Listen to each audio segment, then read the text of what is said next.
This free course will help any entrepreneur selling a high-ticket offer, whether it be a coach, consultant, or agency owner, learn how to fill their pipeline with qualified sales calls. Imagine going from an empty calendar all the way to having a flooded calendar with 10 to 20 qualified appointments every single week booked entirely on autopilot. So in this 100% free resource, I'll be breaking down step by step how you can actually build out this system for your own company. These are the things that other gurus sell for thousands of dollars online, but I'll be giving it to you for completely zero cost. Well, my name is Lloyd Yip, and I'm the founder of Attract and Scale. The last several years, I've helped over 130 plus companies around the world systematize their growth processes so that they can acquire clients on autopilot. I have more client testimonials than most people even have customers to begin with. For example, Manjeet here, who's been able to scale to 64K per month, Chris Chow, 100K per month, Ria, 91K per month, and there's so many more examples. In today's video, I'll be sharing with you exactly how all of them were able to generate those results, and I'll be breaking it down step by step. So first off, here are the chapters that we'll be talking about in this extensive video course. So chapter 1, what is the overall theory and system of how you can actually generate leads today? Chapter 2, how do you actually deploy content and lead magnets in order to make it so that you have significantly more trust and goodwill with your potential prospects so that they have an easier time booking calls and buying your products. Chapter 3, what is the exact email system that we utilize in order to generate qualified calls consistently? We'll talk about how you build the lists, how you can actually set up the copywriting in your outreach, as well as which automation tools we use in order to scale this entire system out. Chapter 4, we'll talk about how you can generate leads using social media. That would include LinkedIn, Instagram, Facebook. We'll talk about how you can find your ideal prospects on social, how you can actually reach out to them in a way which is compelling and gets them to respond, and ultimately how you can even scale this out using automation and delegation. Next chapter, we'll talk about utilizing appointment setters so that you can actually delegate and automate this entire system so that you're generating calls even while you're sleeping or on vacation. And the final chapter is how you can actually deploy paid media in order to accelerate your results and make things infinitely more scalable. Now, I highly recommend that you don't skip any sections in this program, as everything builds upon the previous chapter. For example, even if you're interested in trying to learn cold email outreach, without understanding how you can use lead magnets and content, cold email will not be as effective. So consume everything, it'll ultimately make your results better. With that being said, let's get straight into it. All right, so the first thing that I want to talk about is how people are normally trying to generate leads and sales calls today, and what it is that they're typically doing wrong, which is costing them not just a lot of money, but also a lot of time. And then afterwards, I'll actually share with you the system that you should be using in order to generate lots and lots of calls in a fairly autopilot manner and actually have it be cost efficient as well. Now, these next couple minutes, I'm really just looking at this more from a 10,000-foot view perspective, but over the course of this entire video series, I'll be going extremely in-depth into all the little nitty-gritty tiny things. So just stay tuned and I'll be able to break down those other elements later, but here's the 10,000-foot view, okay? First off, what are people usually doing now which does not work? And you might actually see that some of these methods are currently what you're doing now. The first method that I see all the time is that people are overly reliant on referrals. They're just waiting for their network to essentially say, hey, here's someone that I know that might be interested. And yes, this can be great because these leads are typically pretty warm and they might be in the market already looking for a solution such as yours, but very unscalable, very inconsistent. You essentially have no control, which is a big issue when it comes to referrals. And then next you have cold outreach, which is a very popular method of client acquisition. A lot of people do this in the early days of their business because it's easy to set up and it costs, frankly, very little money. But the downside with cold outreach is that everyone does it. So because everyone does it, it's very hard to get responses because the audience has now kind of built this blindness to cold outreach. They're kind of annoyed by it, frankly. So much of it is perceived as spam. And certainly the people who are getting pitched cold don't really trust you, so it's a much harder sell for them given that they're a stranger. Next is organic content, which actually I think is really important, and we'll talk about why it's really important. But if you are deploying organic content and just randomly posting stuff on LinkedIn or Instagram or YouTube thinking that it's gonna get customers, the reality is most of the time it doesn't. Certainly just posting content doesn't equate to revenue, and even likes and follows don't equate to revenue. So where is the missing gap here? We'll talk about that a little bit more in this video series. And then finally, paid ads also can work very well, but the biggest problem that most people have is that they just don't get a high enough return.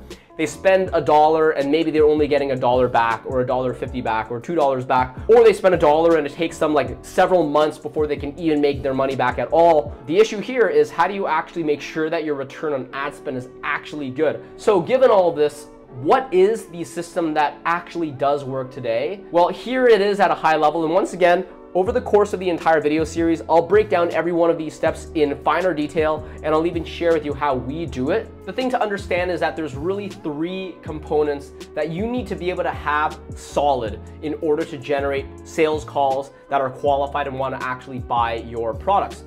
The first component is traffic. The second is indoctrination, and the third component is conversion. Traffic is simple, it's just eyeballs. People need to know that you exist. But then it's not enough to just have traffic, because even if people know that you exist, it doesn't mean that they're gonna be trusting you enough to book a sales call with you or buy your stuff. And that's why it's important that there is indoctrination.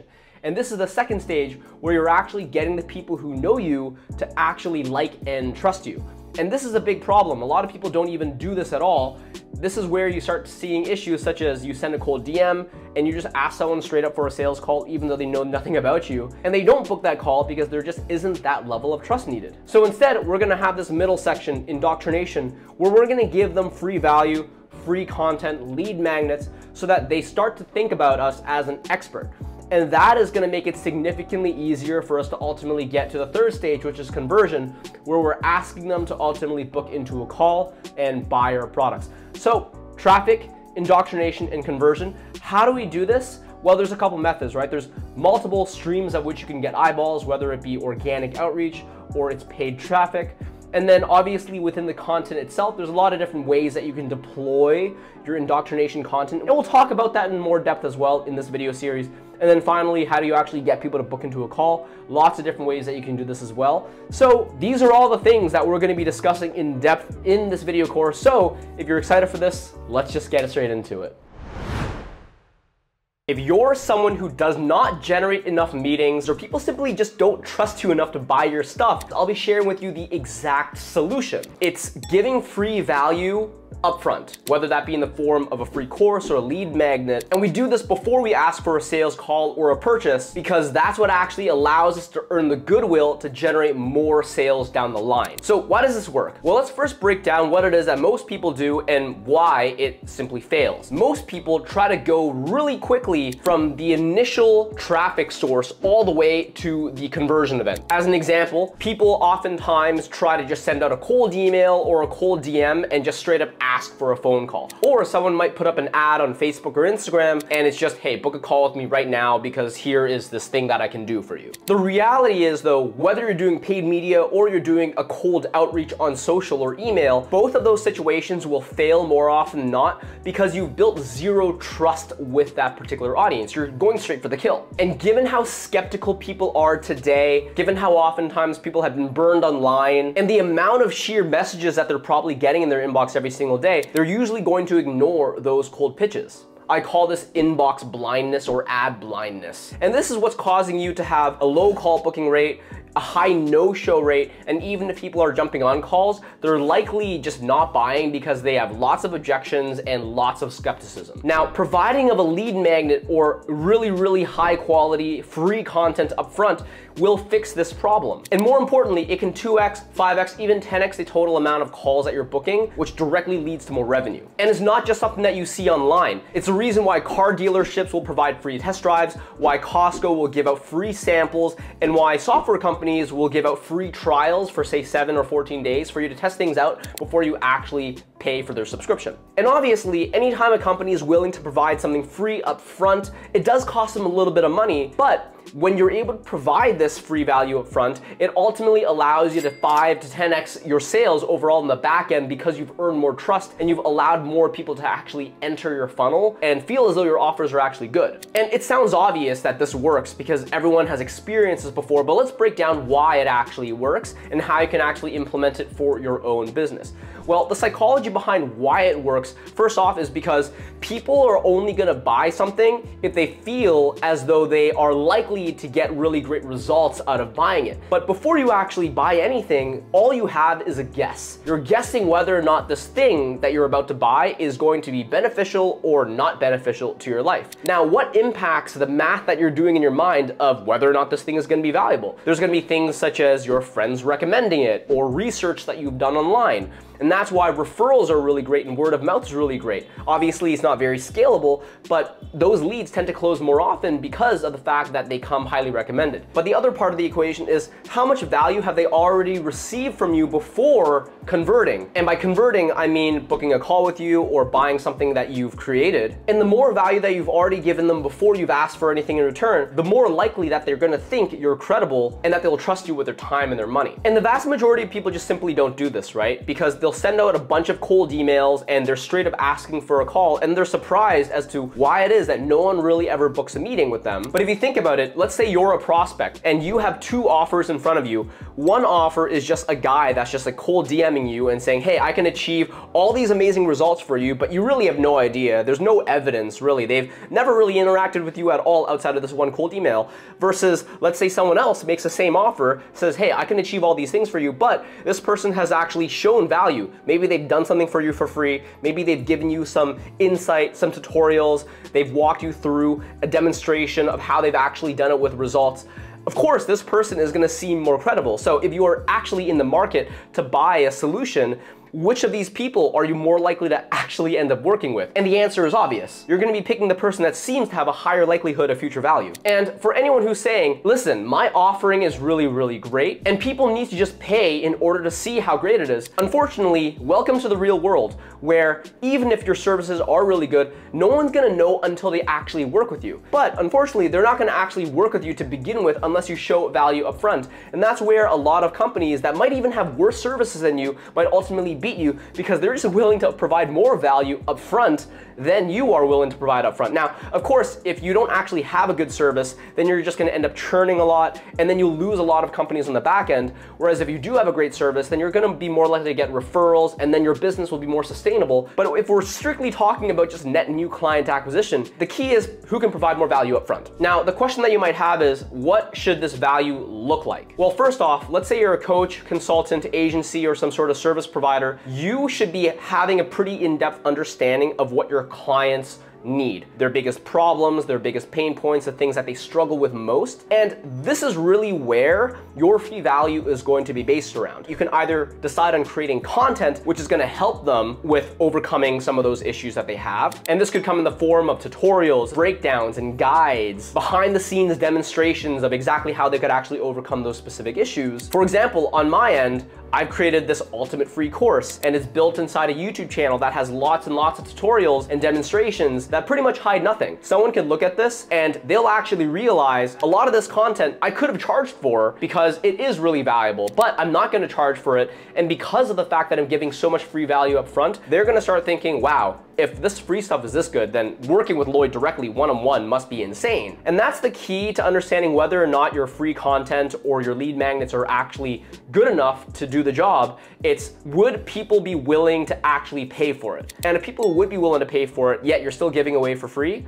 then you know that you're onto something. Now, how do you actually package this up? My recommendation and my preference is actually deploying YouTube, because with YouTube, we're able to leverage long form audio and video, which is by far the best medium in terms of actually capturing engagement and building trust. It actually provides a much deeper level of insight than some of the other shorter form channels, and this is more conducive if we're actually trying to generate conversion down the line. You can package this up as individual videos, but for me, I'm actually gonna create some really epic, full, free courses with chapters and everything that really resemble something that they would normally have to pay for, because I know that'll increase the level of goodwill that I'm earning. YouTube is also cool because there's built-in features that allow you to be just more likely to generate conversion. Not just sharing of a calendar link, that's kind of obvious, but the algorithm promotes binging. I can't count the amount of times that I've jumped on sales calls with people who've said, I've binged like 2 to 3 hours of your content. That's not only because I can rearrange everything into chapters and playlists, but it's also because the algorithm,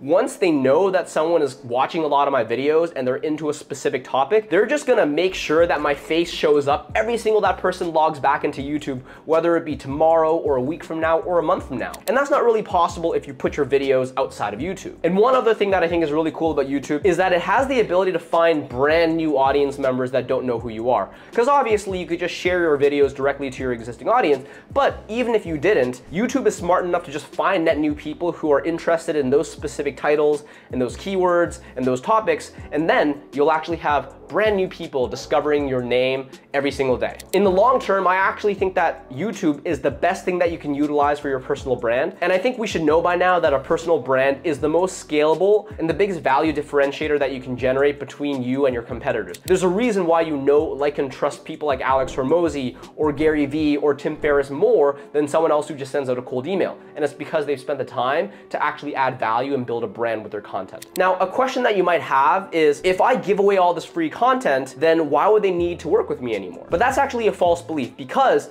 people will not be able to achieve all the goals that they have by just consuming your content. And it's the gap between where they are even after all of your content and where they actually wanna be, whether it's in terms of their wealth or their relationships or their fitness. That gap is what will actually get them to ultimately buy your product, because your product is what will actually get them to get to the finish line. The reason why content on its own is still incomplete is for a couple reasons. First off, even if they have a lot of content, they still have to do everything on their own. Execution, application, they're not gonna be able to have your help for that just because they have your content. Now, the next thing is, content oftentimes leaves out a lot of details that they will need in order to actually implement. And you've experienced this yourself, right? Consuming my videos, consuming other people's videos, even with all the detail that we provide, it's very likely that there's still a bunch of blanks and gaps that you just don't have answers for that you will need in order to fully realize your strategy. Next is that free content is oftentimes going to be generic. When I'm creating my videos, I'm creating it for what is a somewhat large audience. I can't custom personalize it for you. But the reality is, you're unique. You have a totally separate business with really unique characteristics that no one else is gonna be able to have. So even if my videos are 70% relevant for you, it'll be so much more impactful if I could actually sit down with you, have a conversation, really understand your particular strategy, your starting point, your specific objectives and bottlenecks, and giving you a personalized roadmap that'll help you overcome these issues. That's actually significantly more powerful than just watching some sort of generic piece of content online. Let's say you wanted to set up some sort of email campaign or a LinkedIn outreach campaign, and you were to watch my videos. It would get you 65 to 70% of the way there, but you still need to create your own copy. You'll still need to come up with your own lead lists. You'll still need to have to figure out all the tools that you specifically need given your use case. And none of that's gonna be explicitly talked about in my videos, because my videos aren't for your specific business. So now you gotta take time to watch all the videos and kind of piece together the answers and then test it out and trial and error and make a bunch of mistakes, which cost you time and money, and you're sacrificing opportunity costs, because if you just had custom built solution delivered to you that you could implement in the next 2 weeks, then maybe you could have gotten to the results that you're hoping for 6 months faster than you trial and erroring everything on your own and probably spending a lot of time and money. Now, of course, there's always going to be a subset of your total audience that will just never buy anything. They're freebie seekers. They simply value money over time, which is frankly a very poor mindset to have, because you can always make more money, but you only have so much time. But a subset of your population will always just be cheapskates and they won't want to invest. And that's fine, because you're still adding value to them, and that will grow your brand, that'll grow your reputation, and they'll tell their friends about you. But there's always going to be a subset of the population that cares enough about whatever their objective is that they understand, you know what, working with this person is the biggest shortcut that I can have to my overall success.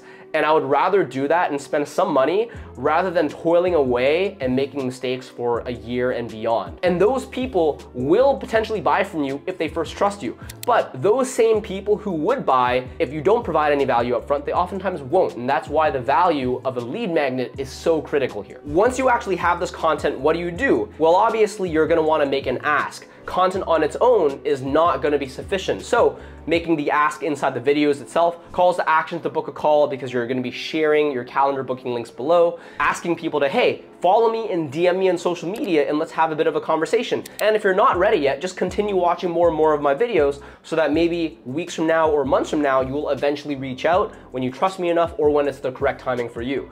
Always having these calls to action to push people to the next step is critical. Now, some other misconceptions that people oftentimes have in regards to content creation and YouTube and providing these lead magnets is that they might think, oh, I need to have a massive following.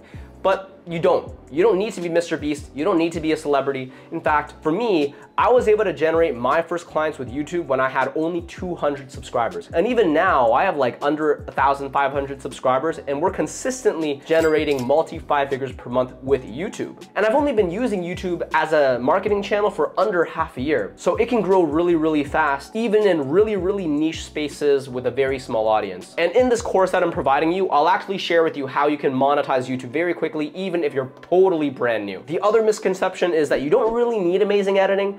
If it's very polished, it can help, but honestly, I have clients who literally just use their iPhone, have zero editing, all they do is just cut out the ums and ahs, and that's it, and they're also crushing it, doing multi-five figures, some of them even doing 6 figures per month. The third misconception is that you don't really need that much content. Some people think that you need to be cranking out like 2 or 3 videos every single week, but you don't, because I have clients who literally just made 4 YouTube videos. They just made them really, really good, and that's it. They've never really made more than those initial 4, but because those videos are so good and it gives a ton of value, it shows their ideal prospect exactly how to overcome specific issues, and the calls to actions are solid, they're consistently able to use those to monetize and push people further down the sales cycle. So because of the fact that you don't really need crazy production value or that much content, you really don't need to put that much time or money into the system. It's all about just knowing how to do it correctly. And you can even use this free course and all the videos on my YouTube channel as a reference point. This could be maybe the most important thing that you do for your business, giving more free value up front, because this is the difference between someone who's able to generate a lot of goodwill and trust with their audience and book a lot of calls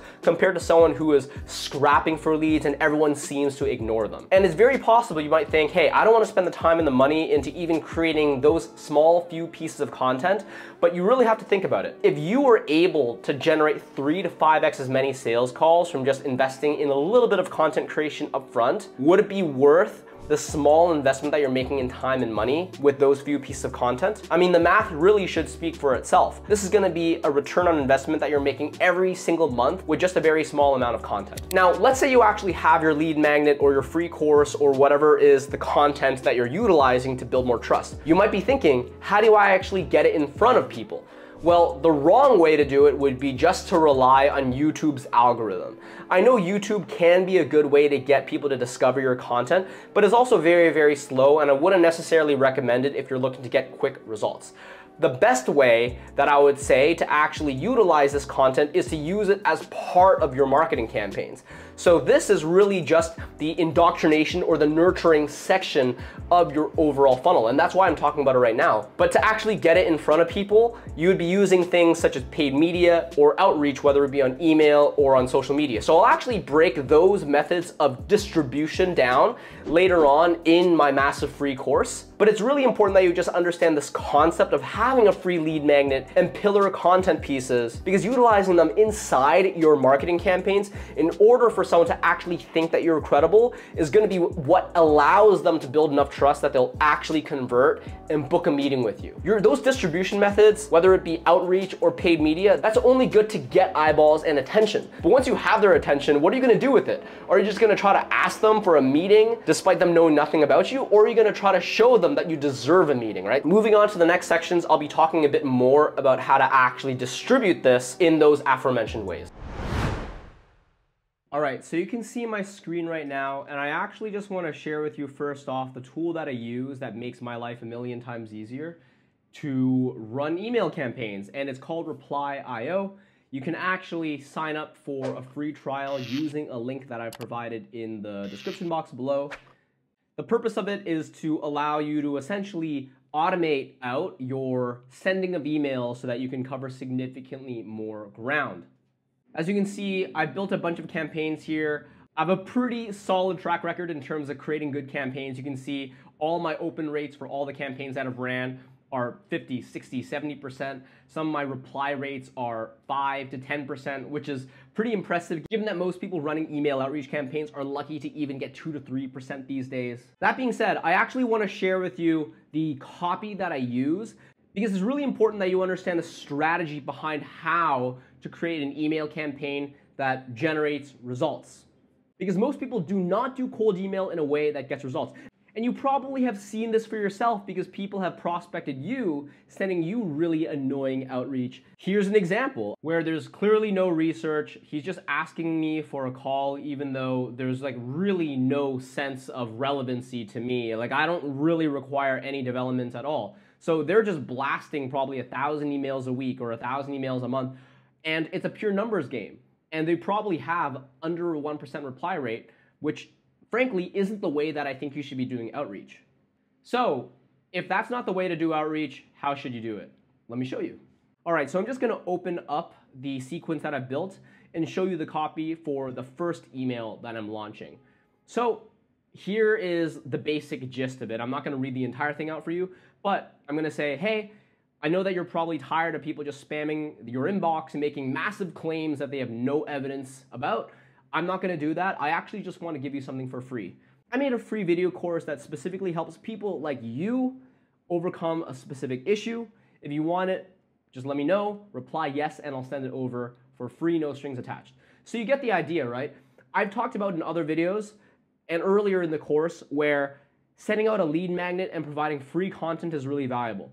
And if you just straight up ask for a sales call without doing any research or having zero pre-built relationship with that person, they're never gonna respond.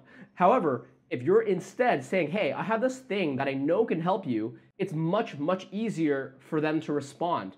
And they'll say yes, then you can just send it over, but start asking questions. All right, like, why did you want this asset? What is it that you're trying to overcome right now? What are your problems? And maybe from that back and forth dialogue that you've now earned, you'll be able to book the call. But even if they don't respond to any attempts for dialogue, if they do in fact watch and consume the free asset that you have, and you've actually spent the time to make it good, then you're gonna have a much, much higher likelihood of them ultimately booking a call with you. And by the way, something else which is a real benefit to using this strategy is if you have a lot of people replying, it actually makes your email domain health stronger. And this is something that oftentimes happens to people that are doing a lot of cold email. Over time, Google will start going to recognize them as spam because they're just blasting out so much volume, so many emails, and no one ever replies that, down the line, they're going to start thinking that you are, in fact, just a spammer. Whereas for us, because we are getting a higher percentage of people actually replying, we feel from Google's eyes that we're significantly more legitimate, and that keeps our domain healthier for a longer time. Now, later in this section, I'll also go through a bit more about how to keep your email deliverability strong. Now, if you move into step 2, the rest of this cadence is me just trying to bump up the initial message. Hey, should I send over that free video course? Should I send over that free lead magnet? Whatever it is that you want to provide, just reply yes, send it over. Now, the third step is actually me just giving them the link to the asset, because if they haven't opted in, if they haven't replied yes, I still want them to get it, so I'll just give it to them, and here's me essentially building an argument as to what it is that they'll learn and see value out of it. And essentially, in the body of the email, I'll just try to provide them a bit of context as to why they should consume it. Because, listen, even if they don't respond, even if all they did was go through the free content, I know that content is impactful enough that in and of itself, it's going to be helpful for me to grow my reputation, build my brand, add value, and hopefully get them to trust me more. And then the final step is me just giving like a Hail Mary pitch. Hey, I've sent you all this content. Do you want to book a call? Because at this point, I'm going to kill the campaign anyways. It's going to end on the 4th step, so I might as well give it a shot. So clearly, my campaign is really built around this idea of offering value and providing some sort of lead magnet or free course that will get people to indoctrinate themselves into your methodology and believe that you're an expert. Now, how do you launch this campaign? Well, you can obviously upload from a CSV all the emails that you have and just click launch. Over the course of time, people will start replying back to you. And the nice thing about reply is that you can actually have all of the conversations in the inbox here, and you can manage it all in one go. And if you want, you can even attach multiple email inboxes to your reply account so that you can have more sending. Now, I spoke a bit earlier about deliverability, and deliverability is really important because you want to make sure that a really high percentage of your emails are actually going to the inbox of your clients. Because if they go to the spam section or if they go to the social section, usually people won't even see it. And like I showed you before here, it's really important that you do have a high open rate because it doesn't matter how good your email is if no one even sees it. So the question is, how do you actually make sure that your email deliverability is solid? So there's a couple methods, all right? So where you can go with settings and then email accounts, and then you can click into the email accounts, and then you can actually set up the safety settings, which will essentially be limits on how many emails you're sending per day. And really, you don't want to be going overboard. I would actually say that if you have a relatively new account, you don't even want to go over 20 emails per day. In the same way, you want to set up some rules in terms of how many emails per minute that you'd send. I probably wouldn't send out more than 1 email per minute. Another thing that you're going to want to do is warm up your email account if it's relatively new, because Google will actually look at an older account that has a lot of activity and history on it as being more reputable than a brand new account. So if you're making a brand new account to run your emails out of, then you're going to want to make sure that it's warmed up. And warming it up essentially means that you just have a bunch of emails going in and out of it. Now, the easiest thing that you can do is just connect and integrate your email account to a tool such as Lemwarm, and Lemwarm will automatically just send emails to and from your new account so that it starts having a little bit of history and activity, and it looks good. The other thing that I like about Lemwarm is that as soon as you plug it in, you can actually do a quick check to see if there's anything wrong with your domain. So you're going to want to have all of these green check marks essentially. And oftentimes when you're setting up a brand new email domain or a brand new email account, some of these might be yellow or orange because you're missing them. For example, SPF, DKIM, DMARC. Sometimes these will be incorrect on a new email account. So if you have this problem, then you're going to have some pretty poor deliverability. Now, this gets a little bit technical in order to fix. Like personally, I don't even know how to fix some of these technical SPKF DMARC issues. So I actually just pay someone to do it for me. So normally I would just go on Fiverr and find someone for a relatively small amount of money. And they can normally just go and log into your domain hosting, and they can just set all that type of stuff up for you, okay? I will say it would be advisable for you to not use your main email domain as you're sending. Because let's say you actually have an email domain that you've been using for a while, and it's where your website is hosted, and it's the real email that you're using day to day. You don't want to be doing your outreach out of that email, because if you mess up that domain due to breaking outreach rules, then you've essentially messed up your good domain, which you kind of need to have good. So for me, whenever I'm doing outreach, I'm using like other variations of my domain. So my main website is attractandscale.com. So I don't use that for outreach. I use attractandscale.io, I use attractandscale.biz, I use attractandscale.co. So get those domains, set up the DKIM, SPF, DMARC, set up the emails, and then if you need to have a higher volume of emails, then just set up multiple domains and have multiple emails per domain, right? So that is essentially the way that I deploy email. Alrighty, so you are able to see my screen right now. I'll be sharing with you not one, but 2 unique methods for you to actually generate all the emails that you need to build out your perfect lead lists. The first method is going to be a lot more time consuming and manual, but it will be much cheaper. And the second method will be a lot more time efficient, but it will be significantly more expensive. So it's ultimately up to you which one you prefer.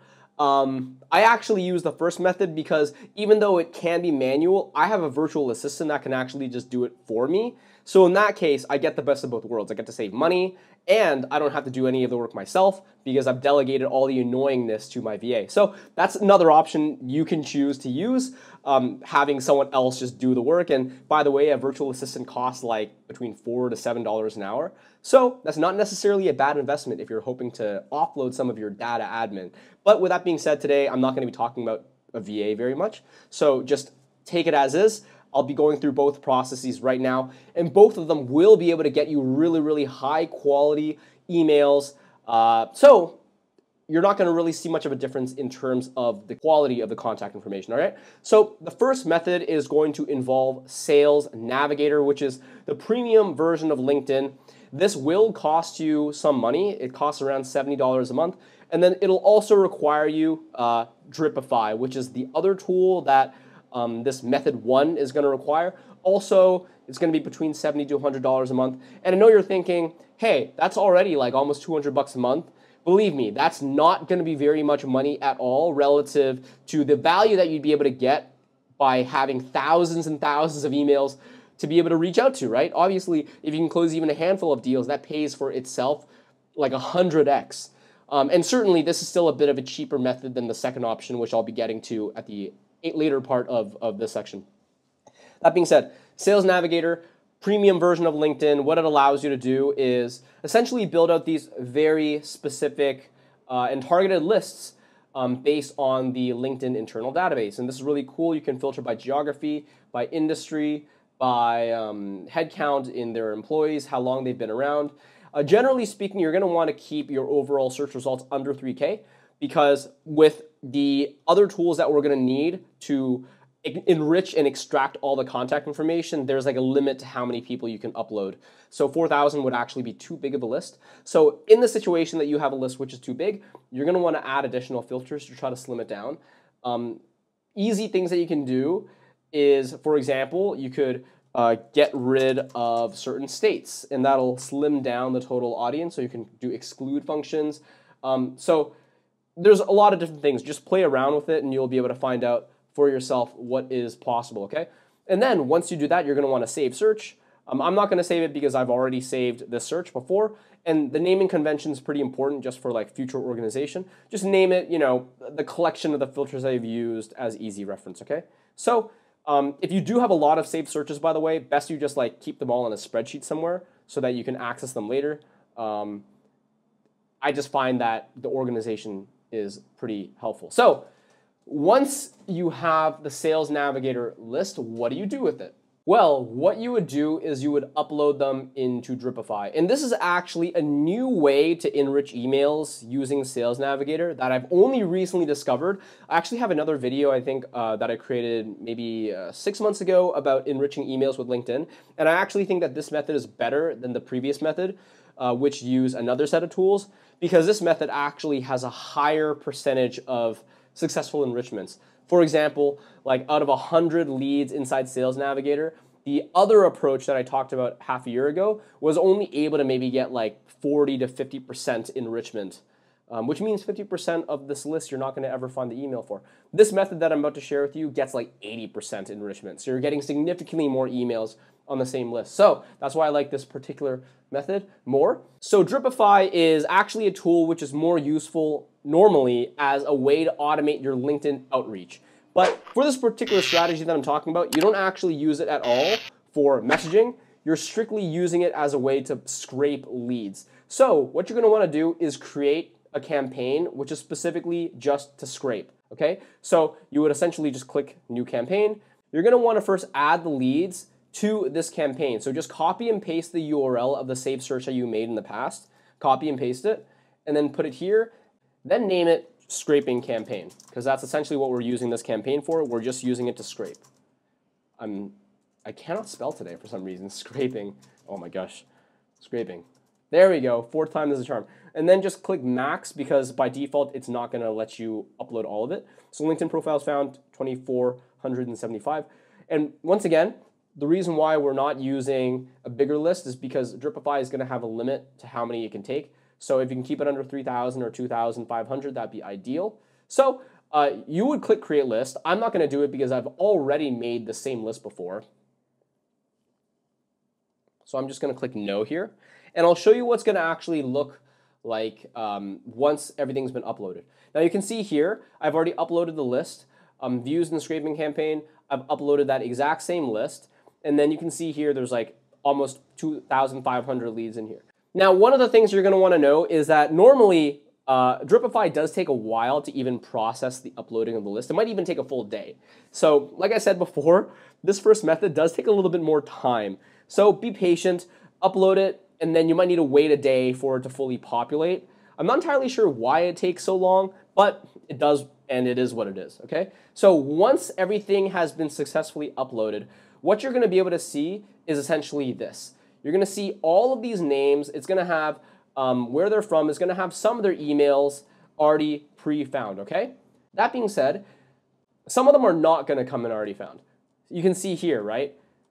You're going to have to deal with some of them just not having an email, and then some of them you're going to have to actually just click manually to find email. Manually, and some of them they're not going to have an email at all. Some of them will, okay? So you're hoping that more will have emails than not, but you'll just have to deal with whatever the results are, okay?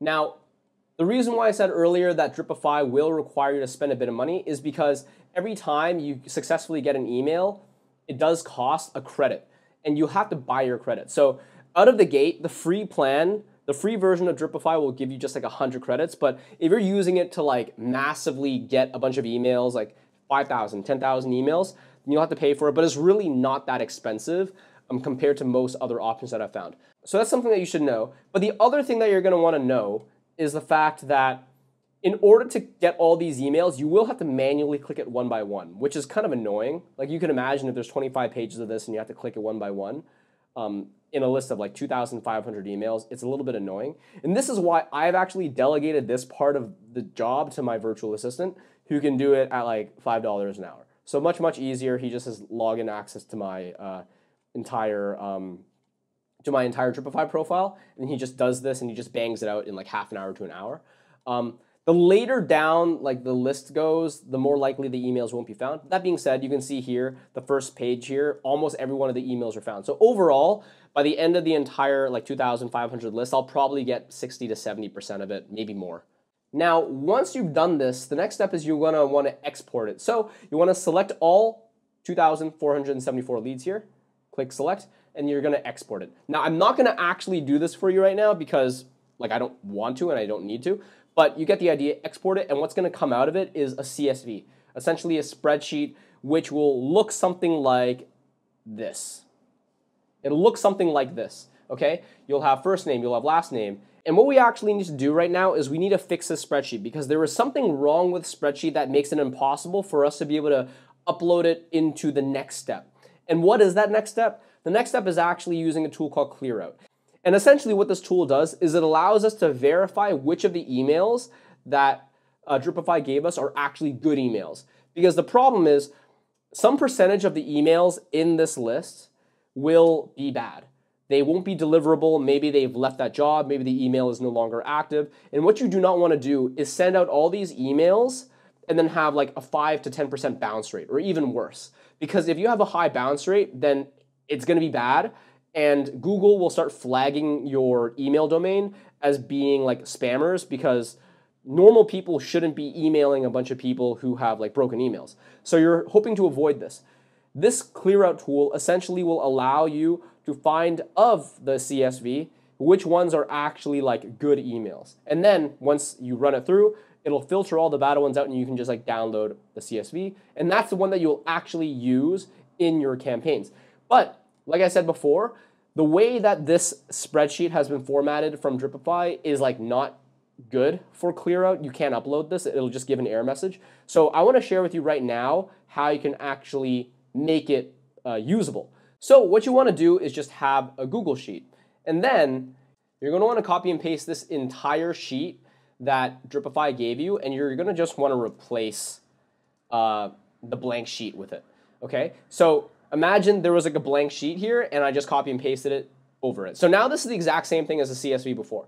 Now what you're going to want to do is you're going to want to insert a column to the right, and you're going to want to name an email. Okay?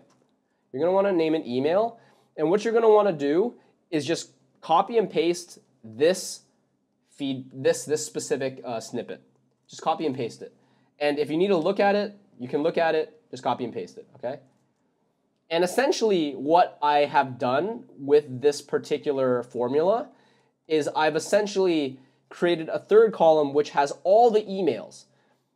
Whereas you can see here, column 1, which is like some of the emails, and column 2 has some of the emails, but there's spaces. What you want to do is essentially combine all the emails into one column so that you have like a master column of all the emails, minimizing all the blank space. So name this email, and then you've actually fixed the sheet. So Let me explain to you how this formula works just in case you can't directly copy and paste it. It's an if-then statement. Essentially, what you want to do is if this column is filled, this column should return whatever is in here. But if this column is empty, then this column should return whatever is in here. And this allows you to essentially have this column have all the emails possible. So the formula essentially is if this exists, then this will be that. And if it doesn't exist, then it'll be that, essentially.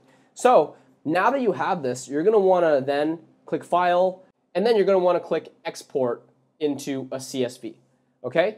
Once you have this as a CSV, and I'm not going to do it once again because I've already done it, but once you have the CSV, then you can upload that same CSV into ClearOut here, Add List, Browse File, Add List, and then it'll essentially allow you to do what it is that I've already shown here. You can click Verify, and then it'll allow you to just download the list. And there you go. You actually have your list that you could now use inside your email campaigns.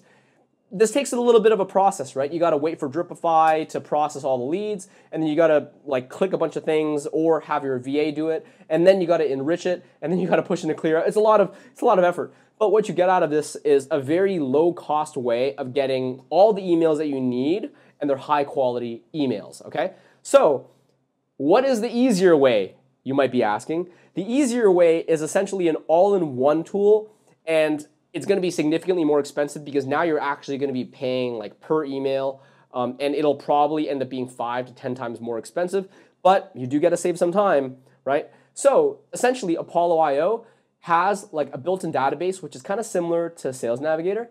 So for example, you can put in a job title, you can put in a location, you can do all this stuff, and then once you actually have this, you can actually just select everything on the page, and then you can essentially just find the contact. So for example, you can click access email, and you can do this in bulk. You can do this by the thousands if you really wanted to. Obviously, you have to pay a lot of money, but you can do it by the thousands, and then you could just, as soon as you have everything that you need, you can essentially just automatically export to CSV. So you can imagine this is quite a lot faster. You don't need to manually click stuff. You don't need to have a virtual assistant help you out. You can just export the CSV, and then once the CSV has been exported, you can then do the same thing, push it into ClearOut because some percentage of these emails are also going to be a bit older, and you'll hopefully return back like 60 to 70% of those emails as usable. And that's it. Much faster, but like I said, much more expensive because if you were to use Apollo and you want the ability to mass export, I'm pretty sure it's like $5,000 a year or something like that. But now you have two really, really effective ways to get the access to the emails that you need so that you can ultimately hit them up on email campaigns, all right? All right, so I'm going to be discussing a couple things here for all of these platforms, LinkedIn, Facebook, and Instagram. The first thing that I want to talk about with all of these will be how to build lists, how to actually find the prospects that you want to talk to. And then after that, I want to talk a little bit more about the strategy of how you would actually be engaging with them, what you say in the conversation, how you actually reach out. And then finally, I'll discuss how you can even start to automate and make the entire process a little bit more efficient. So let's start with LinkedIn. With LinkedIn, list building is relatively easy. And the reason why is because LinkedIn inherently is trying to help you actually identify all of your ideal customers. That being said, if you want to have the full power of LinkedIn's database, you will need to pay for Sales Navigator because the normal version of LinkedIn's filtering leaves a lot to be desired, okay? But Sales Navigator is relatively cheap, and if you can even generate one customer from it, it'll pay itself over like 10x. So that being said, I would recommend that you use Sales Navigator, okay? So how do you actually deploy Sales Navigator? Well, essentially, you're able to input all of the different search criteria that you are looking for in terms of your perfect audience base. Geography, industry, how big their company is, how long they've been at their respective organizations. So this gives you a lot of power in order to actually go after the perfect people that you want. And frankly, there's a lot more filters that you can use. For example, do you have any mutual connections with them? Are they interested in specific topics or part of specific LinkedIn groups? So I'll let you kind of explore this on your own time, but the idea is that you have a lot of flexibility to identify where your customers are. And the nice thing is, once you have this list inside Sales Navigator, you can more or less start messaging them one by one, or you can use automation tools in order to send them messages at scale. So like I said, a little bit later in this video, I'll be talking about how you can actually automate this entire messaging process, as well as what you can say. But for this first part, I just want to talk about how you can actually build the list. Now with Facebook and Instagram, it's a little bit less automated because of the fact that they don't necessarily want you to have such easy access to find your ideal clientele. So on Facebook, my recommendation is you start to target people who are part of groups that have a similar type of interest or psychological profile as your clientele. So for example, let's say you're selling to software founders or SaaS founders, then obviously you would try to go after a group which has SaaS founders, and you can literally just type in SaaS and you could see all these groups that contain people that are also interested in this particular topic. So these are great places that you can go and start to prospect out of. And then all you need to do if you actually want to prospect these people is you could just go into the member section like I've done, and then you could pretty much just go into the newest join members, add friend, and then send a message. So, I mean, obviously compared to LinkedIn, it's a little bit clunkier. It's not quite as UI, UX friendly because Facebook doesn't necessarily want you to be prospecting in this way, but it's still very much doable. Keep in mind with Facebook, if you just start adding a bunch of people who you have no mutual friends with, Facebook will think that it's a little bit odd, and they might stop you from adding a friend request or sending a message. So best thing you do is you can start with the people who you are already mutual friends with. And if you don't actually have any mutual friends at all, then the best thing that you can do is maybe just engage in the group, share some content, reply to other people's posts and whatnot, and then start adding those people as friends, have a little bit of a conversation with them. And then from there, because you'll have now more reach in the group, you'll be able to add more people, so on and so forth. Another method that you can use on Facebook to go after your ideal audience is building your own Facebook group. This is a little bit more advanced because obviously building your own Facebook group requires that you also create content and you got to find people to join your group in the first place. So I actually have another video that talks a bit deeper about Facebook group strategy. So just check it out either here or here. But the benefit of having your own group is that it's much easier for you to actually start conversations with these people because they already know your face. You've already earned a little bit of goodwill with them. You can share content. You can even see here that recently I just made a post saying, hey, I have this piece of content. If you want it, just comment below and you can get it. And a lot of people commented. And these people I'll just DM, have a quick conversation with, and they're someone who actually wants to talk to me, so it's a little bit easier. And generally speaking, it's just a bit better to talk to people who've seen a bunch of your testimonials and they've been in your ecosystem and they trust you already. Literally anyone who joins your group or comments on your stuff, you can obviously just send them a DM and you can have a conversation there. And that's a really great way to build a list. And the nice thing about having your own group is once you hit, say, 1,000 members, Facebook starts thinking that it's a little bit more credible, and you'll actually just start getting random people join just because Facebook is recommending it in the algorithm to other people who are interested in that specific topic. So for me, I get people all the time just randomly find my group because they're also interested in growth. And it's not like I tried to market to them, they just somehow found it because Facebook's recommending my stuff. With Instagram, the way that I would try to find my ideal tribe, the people who I would sell to, is I would essentially just follow other people who sell to a similar audience. For example, Austin here, he has a pretty big following and he sells to people that are trying to learn how to become an agency owner or an entrepreneur. So a lot of his followers are going to be pretty similar to my ideal buyer.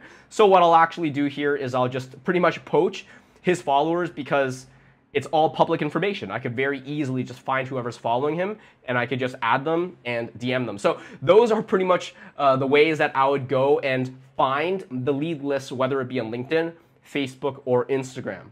All right, now let's talk a little bit about what you actually are going to be saying to them in the DMs, because obviously the purpose of social media is that you want to book meetings, and the best way to book meetings is not just sharing content, although that's helpful, but it's also going to be engaging with them directly in the DMs and try to talk them actually into booking a call with you, because even if they like you, most of them are going to be too passive to book a call all on their own without you actually being a bit more proactive. In my channel, in these videos that I've created, I've spoken at length about the importance of actually not just trying to pitch right out of the gate, asking for a call. It's really important that you build a bit of rapport, earn some goodwill by sharing valuable content that is like relevant and helpful to them. So I'm gonna give you some examples here of how our setter team actually manages some of these conversations. And I'll do this on all the channels, all right? So first let's look at LinkedIn, right? In this situation, we actually do a cold outreach here, and we're not necessarily asking for anything, a call, time on their calendar out of the gate, because we know that would be too much. We're just trying to figure out, okay, what are her pain points? What are her goals? And as soon as she tells us, yeah, like I'm looking to sell to C-suite level, I'm trying to figure out how to deploy LinkedIn as a channel to capture that attention, then we start sending them content, right? One of my better videos is actually about how to use LinkedIn as a way to generate leads. So we send that to her, and then we just continue asking more questions, getting more goodwill, and eventually she's actually asking us, what do you charge? And ultimately we book her into a call. So this is a good example of sending content as part of our outreach. Same thing on Facebook. In this situation, Kay actually joined our Facebook group, which was all about growth. So our setter automatically sends them a message, hey, thank you for joining our group. What is it that you joined for? What are you hoping to learn? And then in this situation, because she joined us and she's probably seen a little bit of our content already, she's willing to give us a ton of information, right? She's growing fast. She's looking to hire an appointment setter. She's trying to do all this type of stuff. And this makes it a lot easier for us, obviously, because now this isn't as cold of a conversation. We're moving into this conversation with a little bit more context. Maybe there's already a little bit of trust being built because of the work that we've done prior. But even then, we're going to now take what she's given us, take the pain points, her goals, and then we're going to give them even more content. In this case, she's obviously looking to learn how to hire setters because that's what she said in the context of the conversation. So we have a guide all about that. We send it to her, and this allows us to ultimately book a call later on in the conversation. And a setter is doing all of this, obviously. So it's really, really quite effective. And I promise you, if you're just doing cold outreach on its own, whether it be an email or social media, and you're not sharing any content, if you're just trying to go for the kill right out of the gate, it's going to be very challenging. The reason why we book calls is because we have content, right? Here's another example, right? Sebastian actually found us on LinkedIn. He's been binge watching a bunch of our YouTube videos. And obviously I've talked about this extensively in my channel, the value of having long form video content that they can just binge to the point that they'll even just DM you. They'll make it so much easier for you to ultimately book a call because they come in already kind of warm. So he wants to connect. It's really quite easy for us to start asking some questions, to do a bit of qualification to understand, okay, are they even a good fit? What are his pain points? And ultimately, we book him on a call, he becomes a client. And then finally on Instagram, I just wanted to share this example with you because it's good to share examples from all the channels. Here's one of the story highlights that I've made, just sharing content, sharing easy access to my YouTube channel, as I've mentioned before. And then Fernando here just DMs me. He stumbled on our video talking about a bunch of different things, and he's now asking us questions. Whenever people do this, it makes it a lot easier for us to have a conversation, qualify in the DMs, and ultimately book a call. So this is really, really effective, and you can do this literally across every single channel. So of course, if people are coming to you via them outreaching because they saw your content, it makes it really easy. But even if you're doing totally cold outreach, as I've shown you before with Leora, as long as you're adding value and you're giving away free content and you're asking questions to qualify before you try to book the meeting, you will be able to generate lots and lots of calls. And then it's just a matter of volume, right? Are you willing and able to spend the time to send out 20, 30, 50 messages a day across every single channel that you're utilizing, or having even multiple accounts on every social media channel in order to expand your volume? Now, the question that you might have is, okay, this sounds relatively manual, and this sounds like it would be very time consuming. And of course, I don't want you to spend like 1 billion hours doing all these DMs, because then you don't really have time to be a CEO or a business owner working on strategic initiatives such as hiring or client fulfillment or things like that, right? So that's why I want to share with you in these last couple points in regards to social media, how you can start to automate and put all of these action steps into a bit more of like an autopilot procedure. So with LinkedIn, it's relatively easy because you can literally just use a tool called Dripify. Pretty much it's just an automation tool, and you can pretty much just take one of the searches that you've built on Sales Navigator, throw them into this tool, and it'll automatically just blast out conversations and messages and connection requests to all those leads. And you can see an example of here, right? I'm going after this specific lead list. I just uploaded it from Sales Navigator, and now it has this multi-step campaign where I'm pretty much able to put in a set of copy to ultimately get them to respond. And it's really cool because it provides me an inbox so I can have all the conversations being managed here, as well as metrics on how the campaign is performing. So this is really amazing. That being said, with Facebook and Instagram, it's a little bit more tricky because there aren't as many good tools that you can pretty much set up this automation with. So what I normally do with both Facebook and Instagram is I just have a virtual assistant or an appointment setter that their full-time job is to pretty much just DM anyone who follows me or engages with me and just sends them a message. For example, hey, thank you for joining my Facebook group. How's everything been going, right? Or they respond to conversations that are being DM'd to me, and they'll also just set a target for themselves where every single day they'll reach out to 40 to 50 people, and we'll obviously just give them a conversation script and an opener that they can use that they can just do again and again and again. So in this situation, we'll actually automate by delegation. And whether you're using technology or people, both ways are leveraging another resource outside of your time so that you can ultimately be more productive and achieve more results without you needing to sacrifice and spend your own energy and bandwidth. So that is an overview on how you can really actually generate lots and lots of calls with social media. All right, so now you can see my LinkedIn profile, and we're going to be talking about a couple things that you can do to optimize it so that you can actually start booking calls. So the first and the most obvious thing is that I have professional headshots taken. You want to use this because if you don't have professional shots, it's going to look just unprofessional. I mean, I don't really know what other word I can use to describe it. So spend the $100 is really not that much money, and if you can come across as being more of an expert authority in your space, then it's going to ultimately pay off in the long run, and the first impressions really do matter. If you've been lucky enough that you've been able to perform on stage, present, speak, shows that you're in a position of authority, then use those pictures as well because it makes you just seem more credible.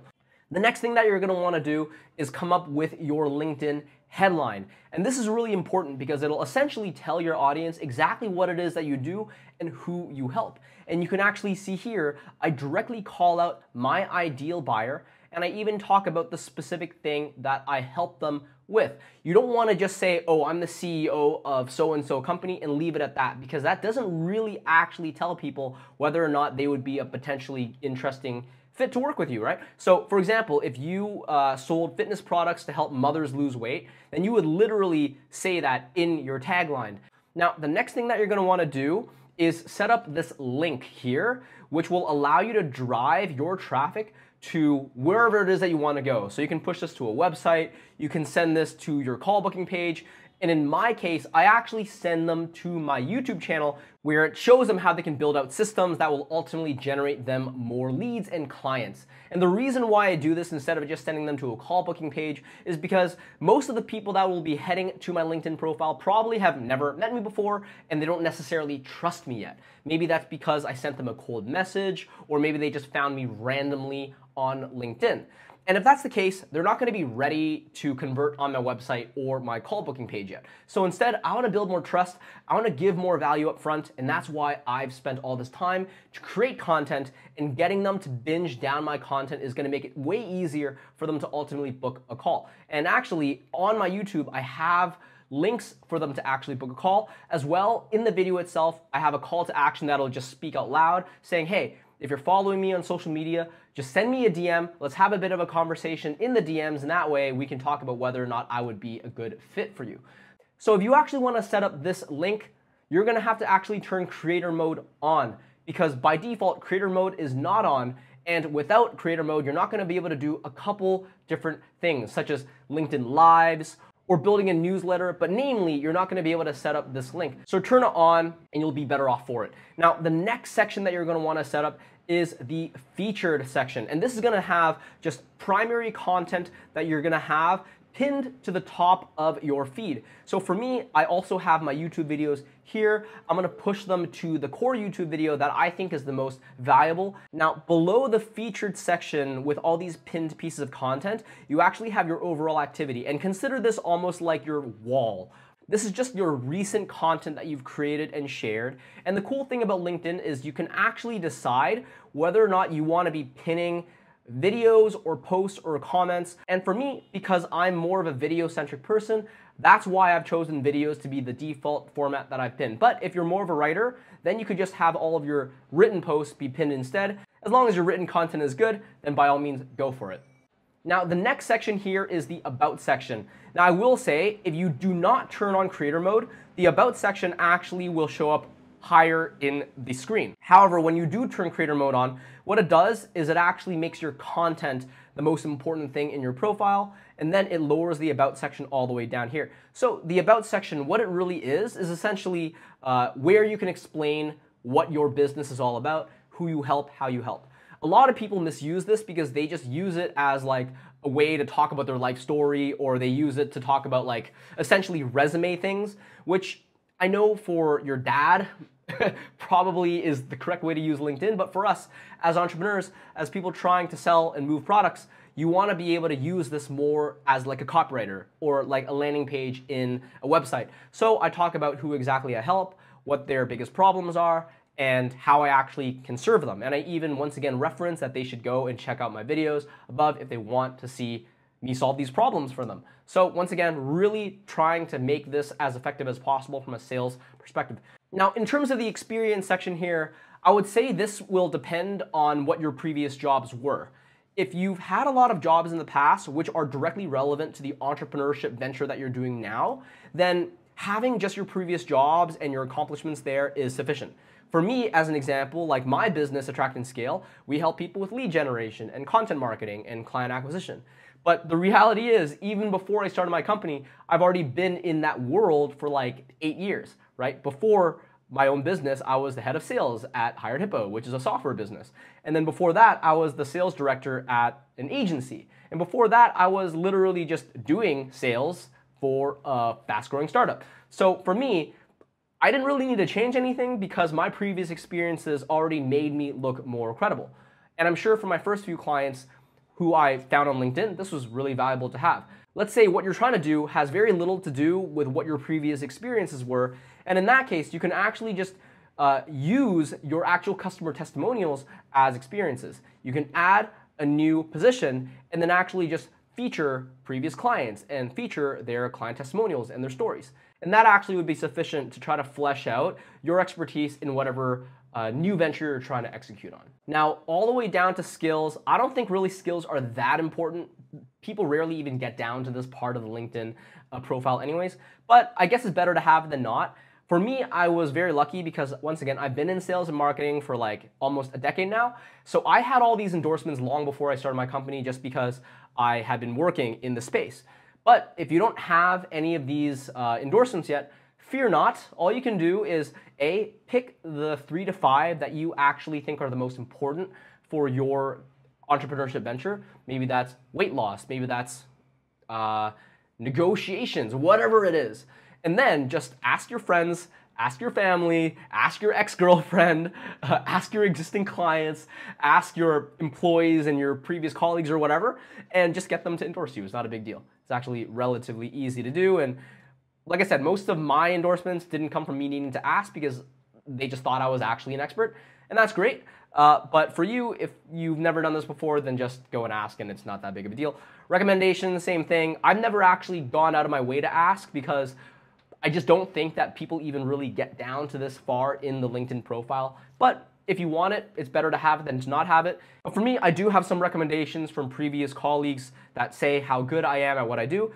My recommendation for you actually is to get your clients and your customers to leave you recommendations and have them talk about how amazing your services were and the results that they got. I think that would actually be a really, really great way to get some recommendations that'll ultimately help you book more calls. So that's pretty much it for the most part in regards to how you can optimize your LinkedIn profile to book more meetings. But final thing that I'll say is you do not want to just rely on your LinkedIn content and your profile to book your calls. Because the reality is most people who find your LinkedIn profile are going to be too passive to actually click into your content or to send you a DM or to actually book a call at all. So instead, what you should do is if anyone ever follows you, so they send you a connection request, if you accept them, DM them immediately and just ask them like, hey, what's your story? Why did you actually reach out to me?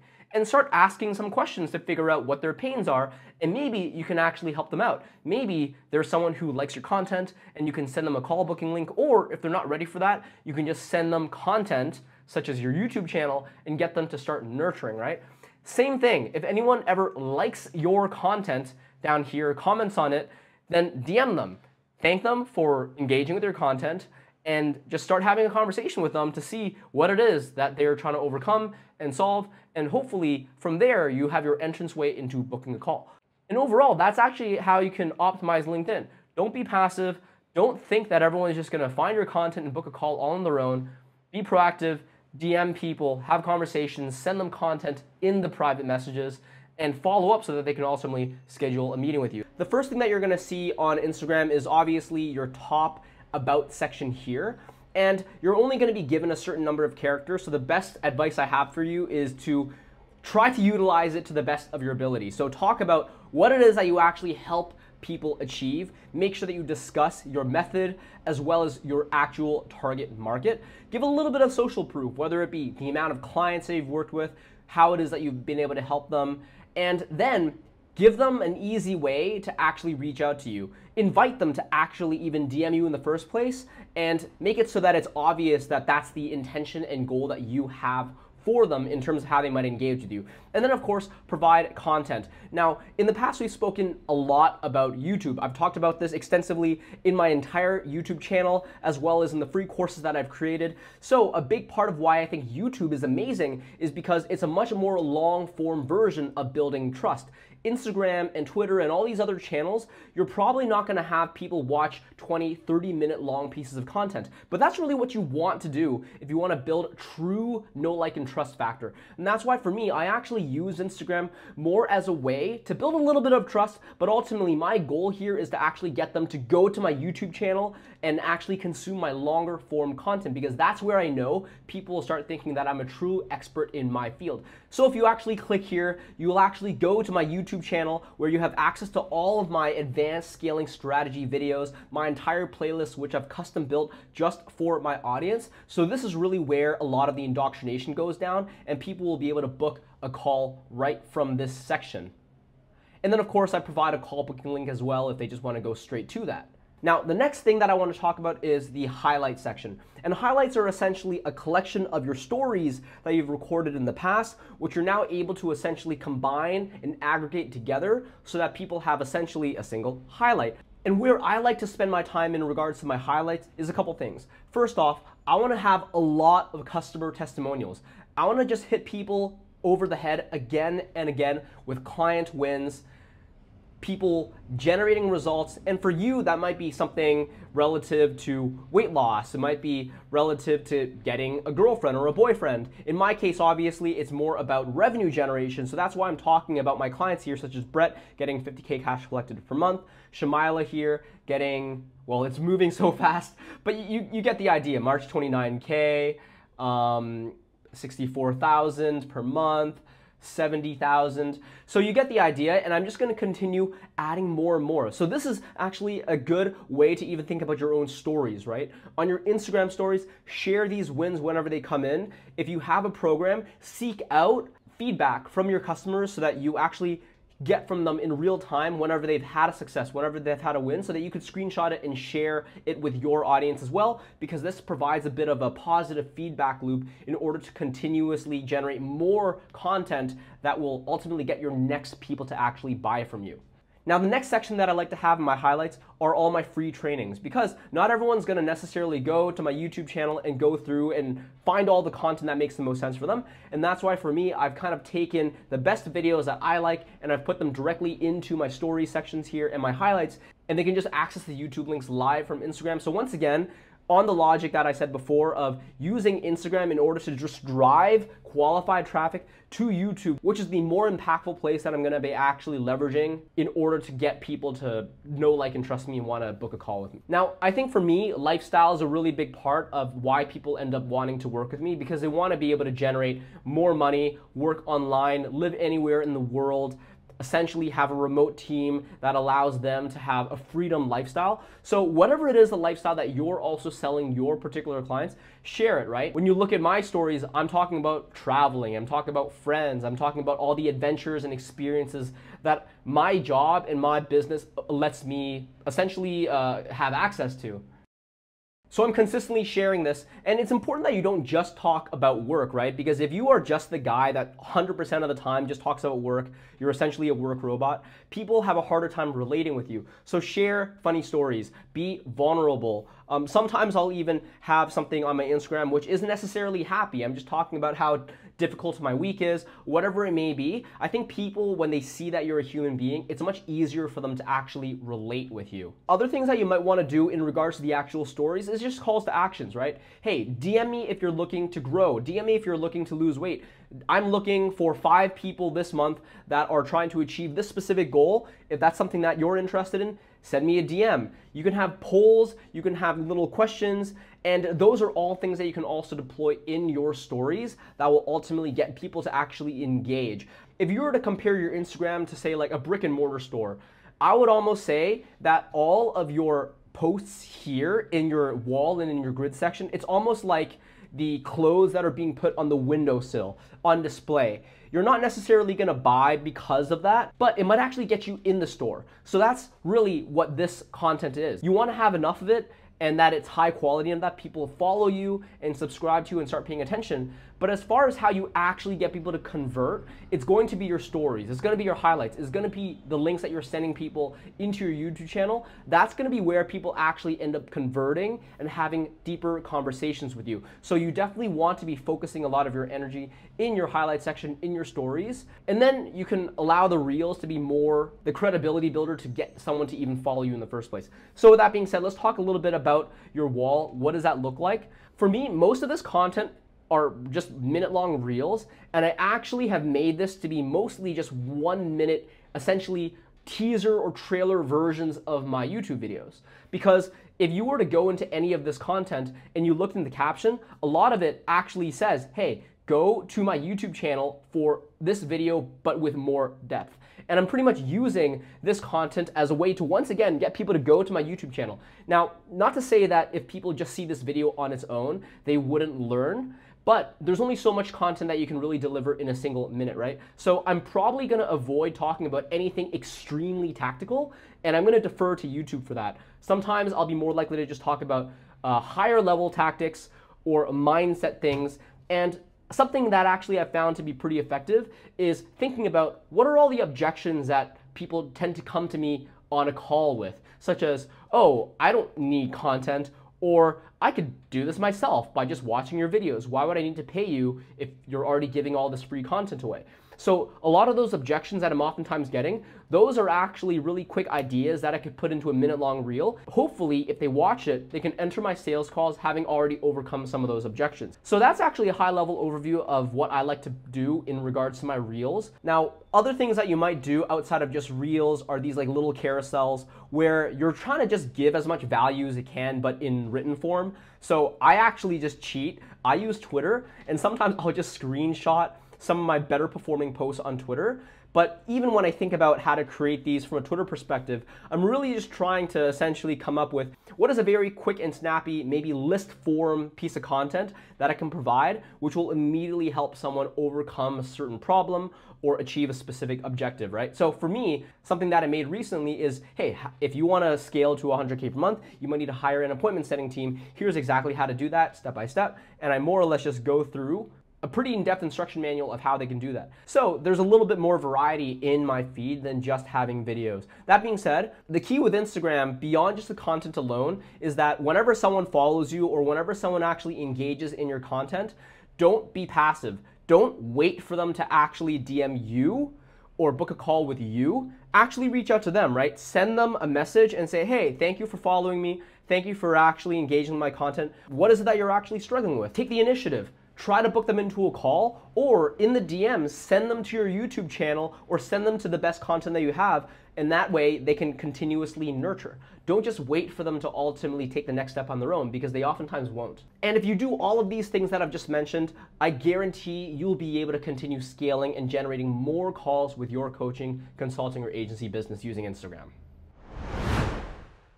So let me actually dive into the meat and bones. What even is a setter? Well, a setter is someone who actually helps you schedule meetings and fill the calendar. And obviously, having a huge pipeline is going to be the lifeblood of your business. But the problem is, if you as a CEO are spending all of your waking hours filling the calendar with prospects, you probably don't have the time to do other incredibly important things, such as working on the product, or working with client fulfillment, or more strategic things such as hiring or improving the actual product itself. So by being able to delegate and automate the entire process of meeting booking, you can win back your time, work on the business, and the lifeblood of your business, which is meeting generation, is fully taken care of. If anything, it'll be even better than it was before. So what are the sample use cases that you can actually execute on in order to utilize a setter to push your business to 30, 50, 100K per month? Well, let me list off a couple to you, right? One of the things you can do is follow up with all of the people who are engaging inside your content, whether it be on Twitter or Instagram or Facebook. I'm sure you've noticed that whenever you're sharing content or stories, there's always people who engage with that content, or maybe they even follow you. Every single time that happens, you need to be DMing them, because getting them to actually have a conversation with you is what's going to get them to book a call.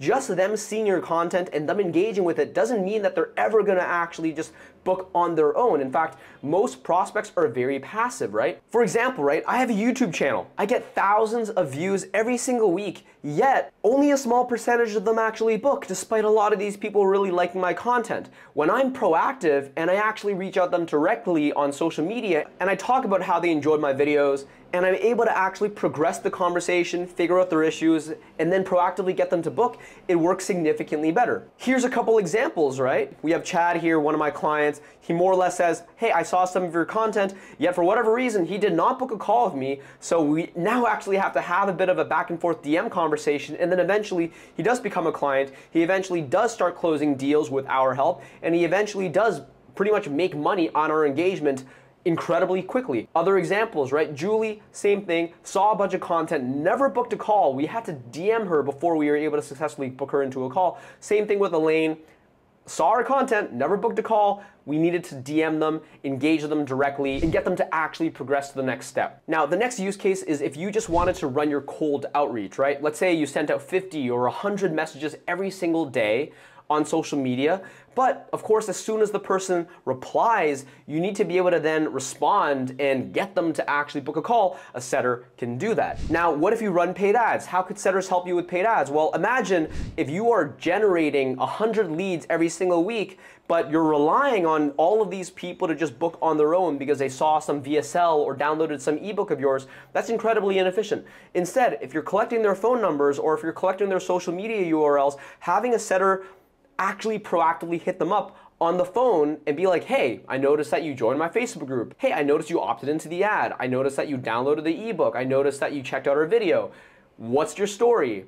Can we jump on a call, right? You're gonna be able to immediately generate 30 to 50% more calls just by being proactive than if you didn't at all. And finally, a good setter not only can book meetings, but they can even do the initial 15-minute discovery call for you so that you could triage, qualify, disqualify, and save your closers a ton of time. And case in point, we actually have 3 setters in our team right now running on all those different use cases that I just talked about. And our main setter in particular is generating between 10 to 20 calls booked every single week. You can actually see our tracking here. And the craziest thing is we do have a lot of content. We do have a Facebook group. We do have a YouTube channel. But despite that, all the content only really gets us between 3 to 5 bookings every single week if we're talking about people who just auto book by finding a calendar link. So over 80% of our meetings actually come from a setter being hyper proactive. So I get it, right? You're probably thinking, Lloyd, okay, setters sound great, but how do I actually deploy this? And that's a really good question. And you definitely want to deploy this correctly, because when you don't, you'll actually waste a ton of time and money. not just the money that you'd be paying your setter in terms of their compensation, but think about all the time that you're going to have to spend when you're interviewing, when you're actually trying to find the right setters. Think about all the wasted leads that you're going to be probably just lighting on fire if you give it to a setter who just cannot actually communicate to prospects effectively. These are all hidden ways that you could lose a ton of money. So I would urge you to avoid these particular mistakes, right? First, hiring VAs is a mistake. VAs are not setters. Setters are people who actually have sales experience. VAs are just people who can follow very, very mundane, repetitive tasks and read instructions and execute, right? But VAs, they don't have the actual sales skills that they're going to need in order to be able to convince at scale people to actually book a call with you, because that requires objection handling skills, that requires listening skills. It's a lot more than what a VA can typically do. The next thing is, people just oftentimes don't have any processes or systems. They'll hire someone and then maybe the setter on your first day will ask, okay, I'm really excited to be working with you, but how do I do my job?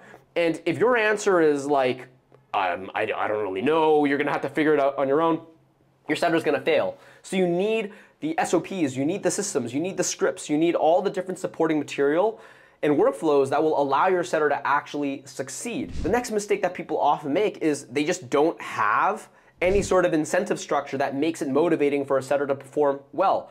For example, not having a base. If you don't have a base, your setter is going to feel very panicked throughout the entire experience, right? A closer could potentially make $10,000 a month because it's such a high upside role. They're making 10, 15, 20% on the entire close. So yes, maybe you're not paying them a base at all necessarily, but the upside that they have offsets the risk. Whereas with a setter, the commissions are a little bit lower, and because the upside isn't as high, if you don't have at least a base protecting them, they're gonna feel very, very scared, and they're potentially gonna try to find other jobs on the side, which will take away from their ability to work with you effectively, right? So just pay them a small base, which locks them in, and then give them a really good commission structure so that they feel very incentivized to earn as much as they possibly can and overperform. The next thing is not having sufficient lead flow. A lot of people make this mistake of thinking that an appointment setter, I'll bring them on and they can just do pretty much 8 hours a day of cold outreach.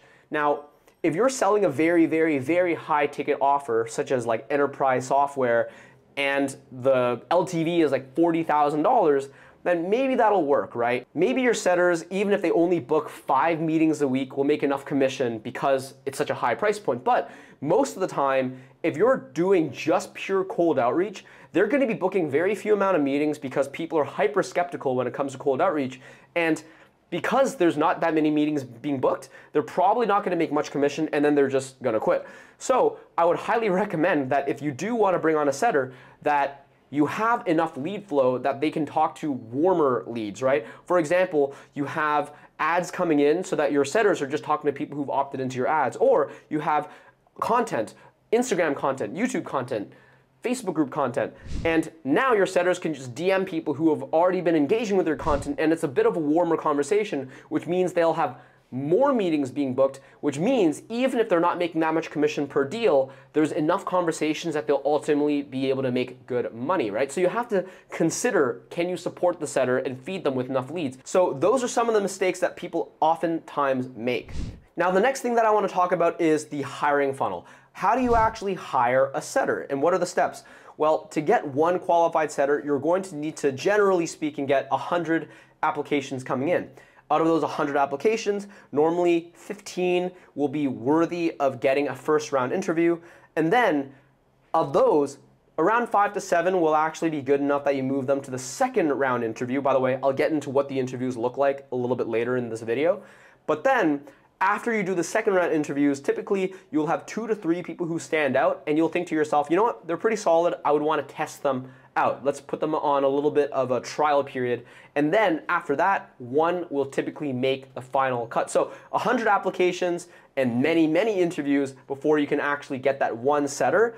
If you skimp on this, if you take a shortcut on this, you'll typically just hire the wrong person, and then it'll ultimately cost you more money down the line. Now, I want to go through all the different steps that you can take in order to start finding and even hiring the best setters out there. So the first step is that you want to start building out your systems and your processes. I alluded to this earlier, but you need to have this before you even hire your setter. So some of these things that I would be referencing would be buyer persona maps. So here's a couple examples of the ones that I built for my setting team, right? So first off, we want to be able to show them and teach them about our product. Anyone who's running sales for our business needs to be an expert in what it is that we're selling and who we're selling to. So we have all of these SOPs and really well-documented video instructions that talk about who we sell to and what they're looking for and who our competitors are and the way in which our offers actually add value. And then we also have all of our conversation scripts and trees. And the key thing here is, especially if you're running DMs or if you're having cold calls, these conversations are not linear. They are going to reflect, they're not linear. They actually will change depending on the way in which your prospects respond to you, right? So you need to have almost like a tree, a set of if-then statements which allow your setters to be able to adjust based on the situation. So we've built all of this out so that it's incredibly easy for our setters to actually succeed when they're talking to people and maximize the rate at which they can book people into meetings. And then we also want to be able to have really good tracking and really good visibility. And this way it allows us to be able to manage them and see the results and give them feedback over time. We want to be able to actually see the state of their pipeline and look at all the different people that they're talking to at any given point in time so that they can track their own process and be able to follow up when they need to follow up. All of these things you need to have set up before you actually even start hiring for your setter. Now, once you've built out these initial systems, then you want to start sourcing applications and finding candidates. So how do I typically do this? Well, first off, understand the criteria in which we are looking for in regards to a setter. Normally, I'm looking for people who've been in sales for at least 3 years. I'll probably accept 2 years. But regardless, they need to have a track record of hitting quota. If they've had sales jobs in the past, but they consistently failed at their KPIs, you're probably not going to want to hire them despite their experience, right? Now, other things that I'm looking for qualitatively is, do they have ambitions? Do they one day want to become a closer or a sales manager? Because I want to see that hustle. I want to see that drive. Now, if you're selling in English, they should be fluent in English. If you're selling in French, they should be fluent in French.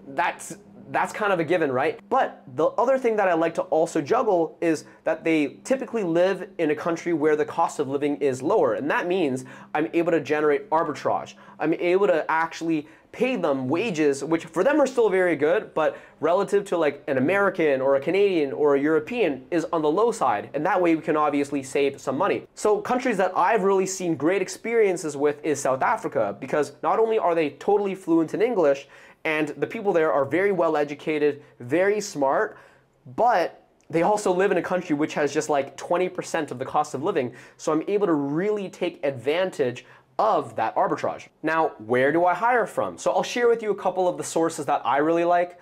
One of the places that I think are great is LinkedIn. LinkedIn has talent from all around the world, and it's a really great place to hire. I actually think that it's the best place to find really great talent. But for me, I have a little bit of a hack because my business is literally helping companies install appointment setters and build out these highly effective appointment setting machines. So I actually have a community on Facebook of over 3,000 people, and I oftentimes hire out of my community because they already trust me, and I know that they've been well trained because I've trained them myself.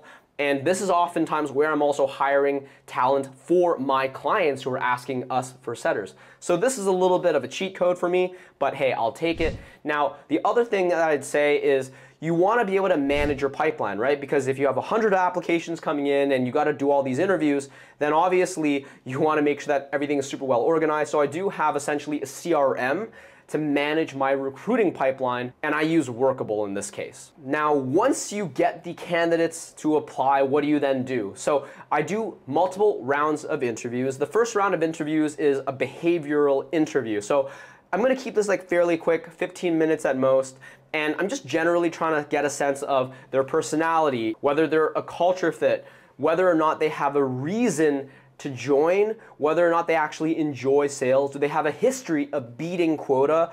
Do they have the correct logistics, right? Can they work in the time zone I'm asking for? Do they have good access to internet and power and utilities and all those? Do they have good access to electricity and internet and all those things. Are their salary expectations match with what the role can provide, right? So all of these higher level things. That being said, once they pass this, are they punctual and articulate and are able to explain themselves? Now, once they pass these basic things, the next thing that we want to do is then put them into a bit more of a rigorous skill testing interview. And what I normally do here is a role play interview.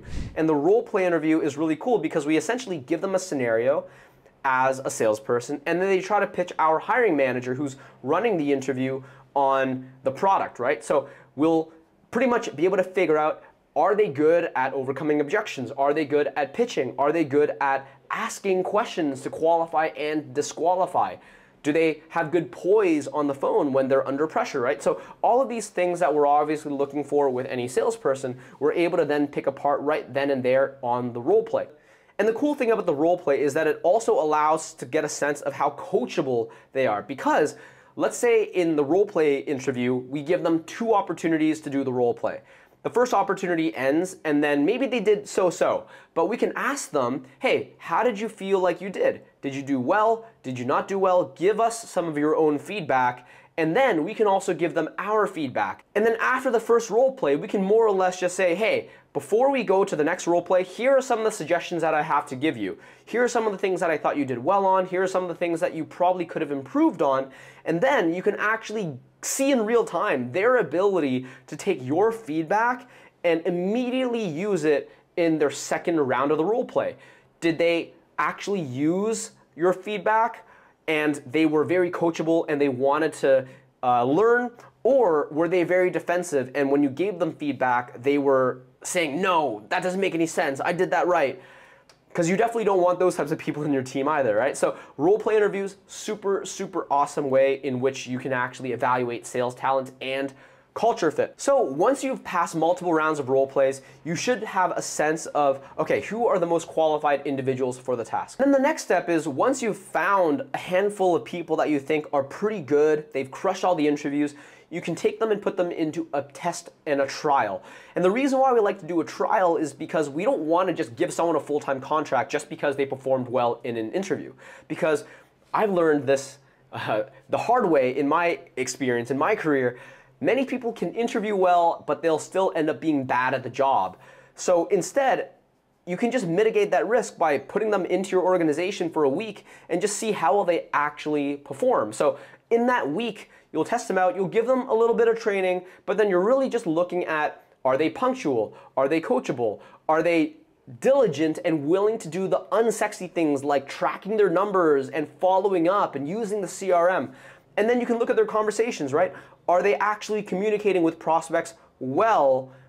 And are they at least improving over time? Because maybe on the first day they're not very good, and that's fine, but over time, are you seeing them get better through the week? And then finally, numbers are numbers, right? Sales is still a numbers game. So did they book meetings?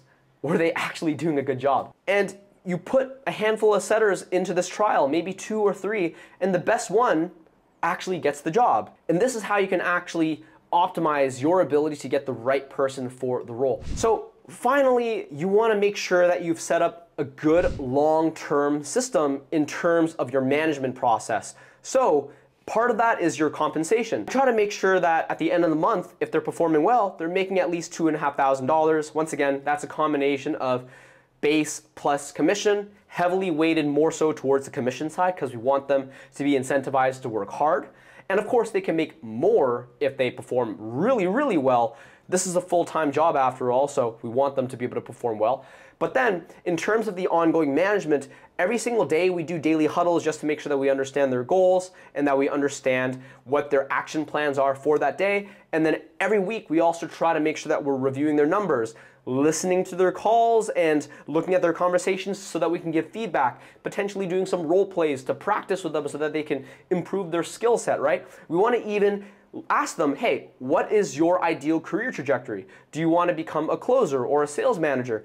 And let's say they want to actually get promoted within 6 to 12 months, we can even put that as part of our overall management system, right? Like, hey, here are the steps of you getting to that promotion in 6 months. If you're able to achieve these goals, within 6 months, I can promote you. And this gives them an extra layer of incentive and motivation to perform well every single day. And it shows them that you actually care because you're not just trying to make them money, you're also looking out for their other goals, their career goals. And that means a lot to them. So if you build all this, what should you expect? Well, generally speaking, a setter should be able to generate 15 to 25x return on their investment. So let's say you spend $2,500 on a setter in a given month, they should be able to generate $35,000 to $50,000 worth of deals for you on their own. So it's a really, really solid ROI. Once again, assuming you have a higher ticket offer and you have sufficient lead flow. For our own business, actually, within the first 2 months of us hiring our first setter, we doubled to $60,000, which is really, really cool. And we've had many clients see similar results, right? We were able to help Fernando get from 0 to 100K per month. He deploys setters with his LinkedIn automation system. Christopher actually joined us also when he was at 0, and we were able to help him also scale to 6 figures per month. Manjeet, here's like literally an example of him within a week and a half of deploying his setter, able to book 20 calls, closing 2 of them. He hadn't actually jumped on all the calls yet, so I'm sure he eventually closed more. And he actually generates around like 65-ish, 70-ish a month right now, right? Ria, we gave her a team of setters. She's doing around 90 to 100K per month. So the list goes on and on, right? Travis, 30, Brent, 50 in 30 days. I'm not gonna bore you with all of these different numbers and case studies, but you get the idea. The system really does work. The first method that I think is great for beginners, but probably not the best strategy if you're looking to scale into the 7 figures per year level, is to go strictly organic only. Now, what I mean by that is typically people are just sending out outreach. They're trying to go into Facebook or Twitter or LinkedIn or Instagram, or maybe a combination of all these channels, and they're trying to just send out as many DMs every single day as they possibly can. And definitely this can work. Obviously, inputs equals outputs. And if you're sending a lot of good messages to the right buyers, eventually you're going to have people that will bite. However, this doesn't scale incredibly well because of a couple of reasons. First off, it's super slow. You can only send out a certain number of messages per day, and even if you were to get more accounts and you're able to send out more messages, you're still going to be relegated, or you're still going to be limited to a pretty low ceiling in terms of total output, especially when it comes to social media channels. And these are some of the reasons why people prefer sometimes to use paid traffic instead of organic outreach traffic. Because with paid traffic, you're certainly able to scale higher because you can just pay the Facebook platform or the Instagram platform as much as you want in order for you to get more and more impressions. You're definitely able to get in front of more prospects with paid compared to organic outreach. But the biggest issue with how most people run paid traffic is that it's incredibly expensive and it's getting harder and harder every single day. Most of the coaches and consultants and agency owners out there, they're just driving paid leads into hopefully opting in to a video sales letter. But that's expensive. Oftentimes it takes $20 or even $30 to get a single opt-in for a video sales letter. And it's gonna be even higher if you're selling in a fairly saturated industries such as biz ops or make money online offers. And because of the fact that there's so much marketing these days, because everyone's doing video sales letters and webinars, the conversion rate on this has only gotten lower and lower. So these days, you're lucky if you can even book a sales call for $200. Most people that I'm talking to are probably spending over $250 or even $300 and up when it comes to getting a single call booked from a VSL funnel just like this. So although paid traffic can be amazing, we're hoping at least to run paid traffic in a way which is more profitable, has a lower cost of customer acquisition, and just in general more efficient. And this is why I highly recommend you to hybridize the funnel, to combine paid traffic and organic together. Because what organic outreach and having an organic setting system is really great at is that it allows you to minimize the cost spent to generate clients. You're really maximizing the amount of value that you can get for every dollar. Now, where paid is really good at is it just gets you in front of more people with less effort. So ideally, we can fuse both of these systems together. So the way that it works, and you're gonna be able to see this right here. So the first thing that we're gonna wanna do is we're gonna drive paid traffic not just to a video sales letter or webinar. Instead, we're gonna drive paid traffic into some sort of organic content repository. So that could be your Facebook group, which contains a community and you're sharing all of this content, or perhaps you're driving them into a LinkedIn video, which educates your LinkedIn audience about a specific topic that you're really an expert at. Or maybe you're sending someone to an IG reel that has performed really, really well, which is once again, highly impactful. Regardless of whichever option you choose, the basic idea is that we're still going to be using that paid traffic to drive someone to a piece of content that will nurture them, but we're not necessarily looking for them to convert and book into a call right then and there on that asset. Instead, what we just want to do is have that person either follow our Instagram channel or like or comment on the LinkedIn video or join the Facebook group. And once we actually have that interaction inside the social media channel, we can then send them a DM on that social media channel saying, hey, I noticed that you engaged with my content, or I noticed that you joined my Facebook group. What's your story?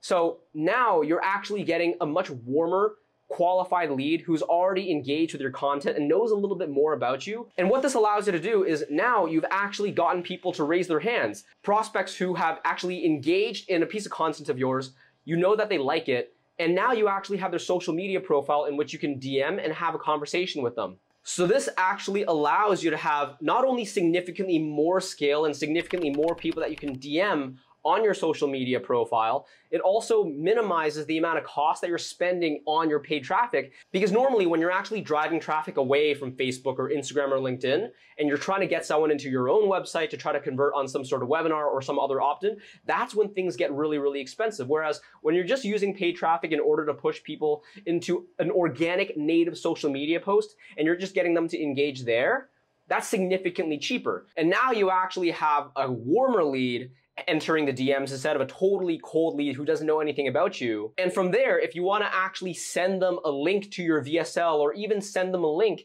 into other organic content that you actually have, whether it be on YouTube or another repository of content, maybe even a Facebook group, right? Where you have all of these different guides or all of these different expertise posts that you've been sharing for months, if not even years. Now you can actually use paid traffic to drive into the DMs. And then from the DMs, you can just book a call immediately if they're warm enough, or you can just drive them straight back into a VSL or more content where they can nurture. So this allows you to combine best of the both worlds. The secret is that you're actually going to be running follower ads, right? You're not going to actually be trying to drive people directly to your website. So one of the things that you'll notice with this particular funnel here that is different from here is that with the paid media in this traditional VSL funnel, you're actually driving people off social media and into your website.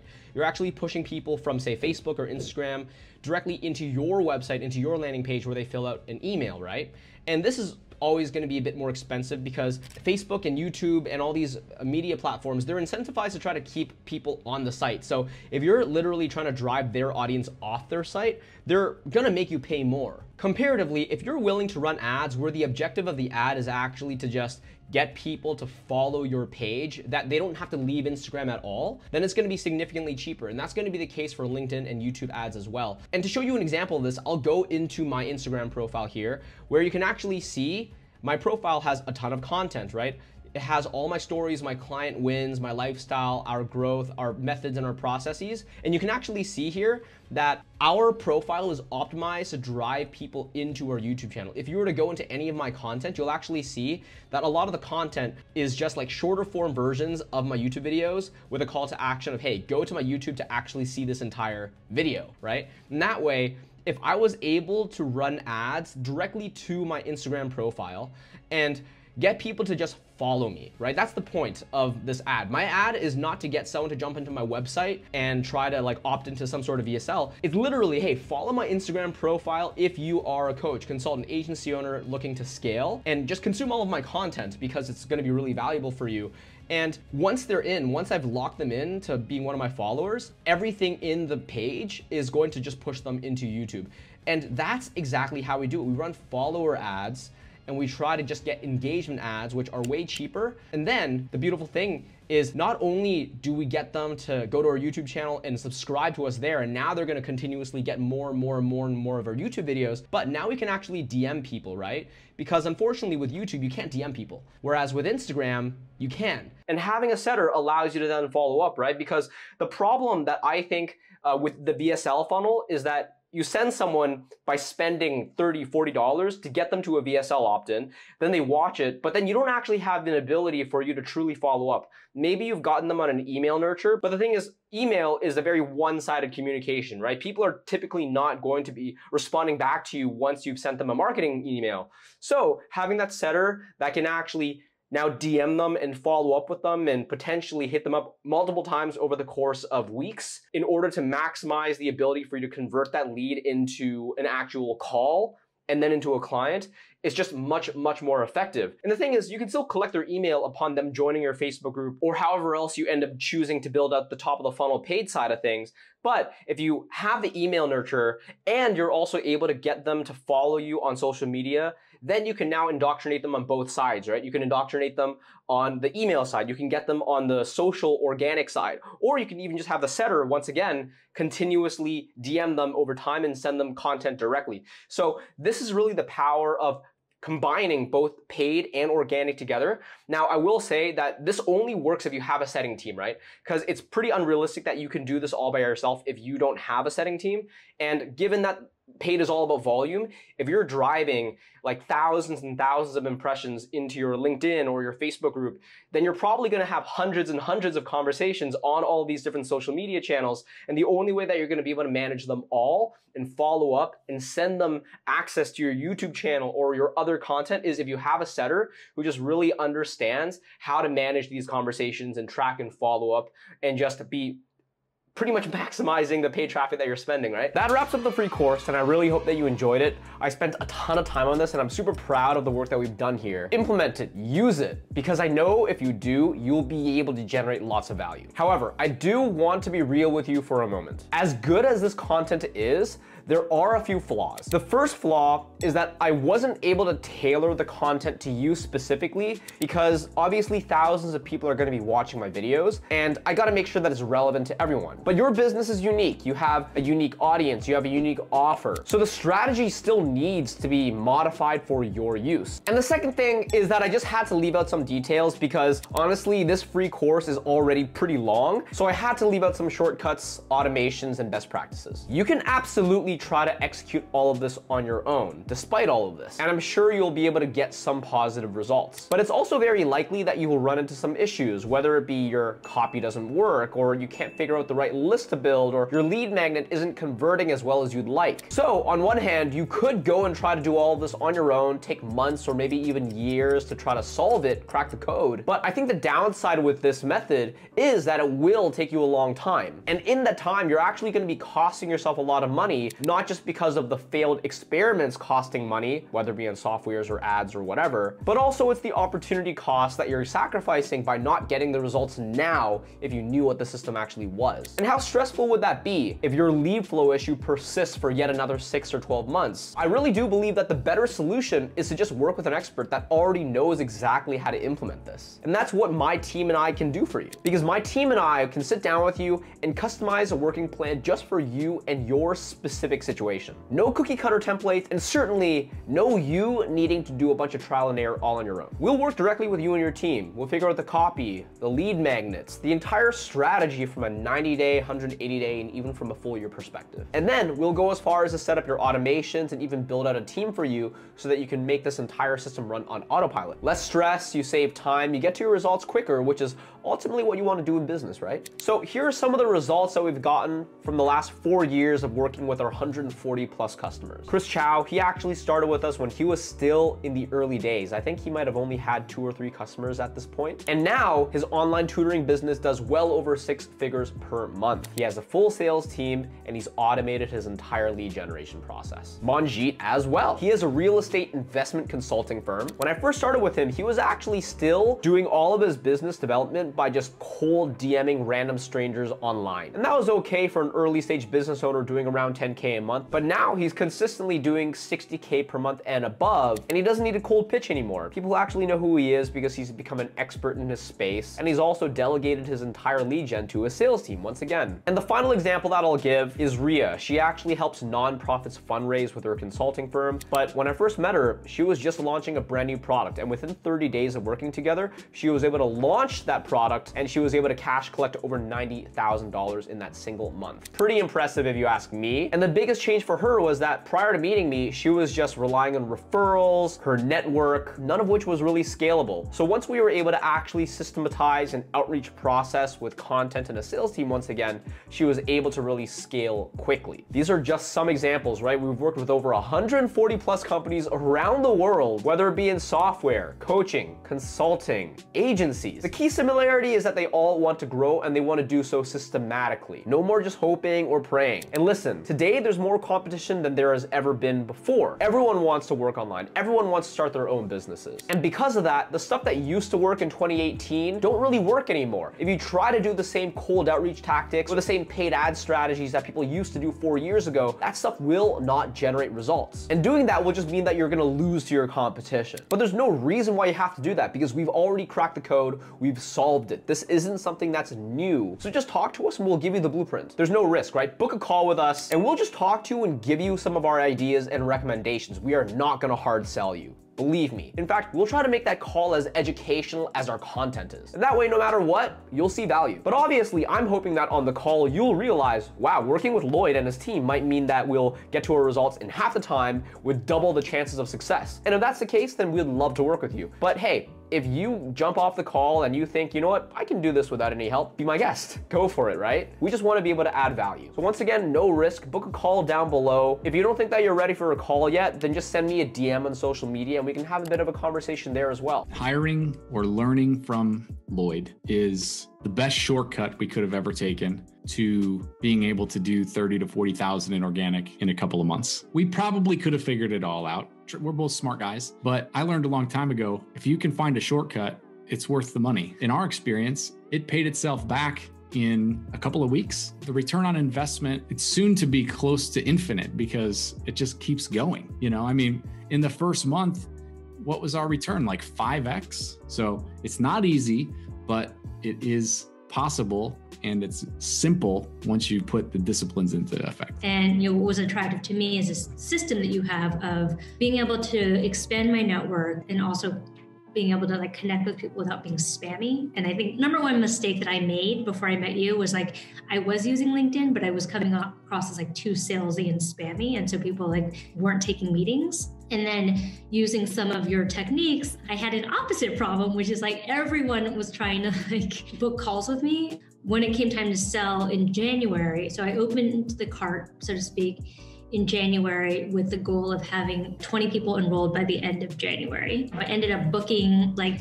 40-ish calls, I think. And of the 40, I got 15 people signed up at $5,000 each for, it's now an 8-week program. Work with Lloyd. The proof is in the pudding. You know, I signed on, it was a significant investment for me, but I think you have to invest in your business and Lloyd knows his stuff. Your tactics worked, your strategies worked, and I had the best month I ever had. When you and I met Lloyd a while back, I was at just under 30K a month. And after implementing your appointment center and following your process, we've now exceeded 100K per month. And definitely having the sales operation structure and the processes in place was a key thing that allowed us to get there. We hit those big milestones within about the first 90 days. For anyone listening to this who has done setting yourself, if you're constantly on DMs, posting content, or juggling a team of VAs or one VA, and you have any type of headache of frustration like I did, definitely recommend reaching out to Lloyd. Whether or not you become a private client of Lloyd like I am, at least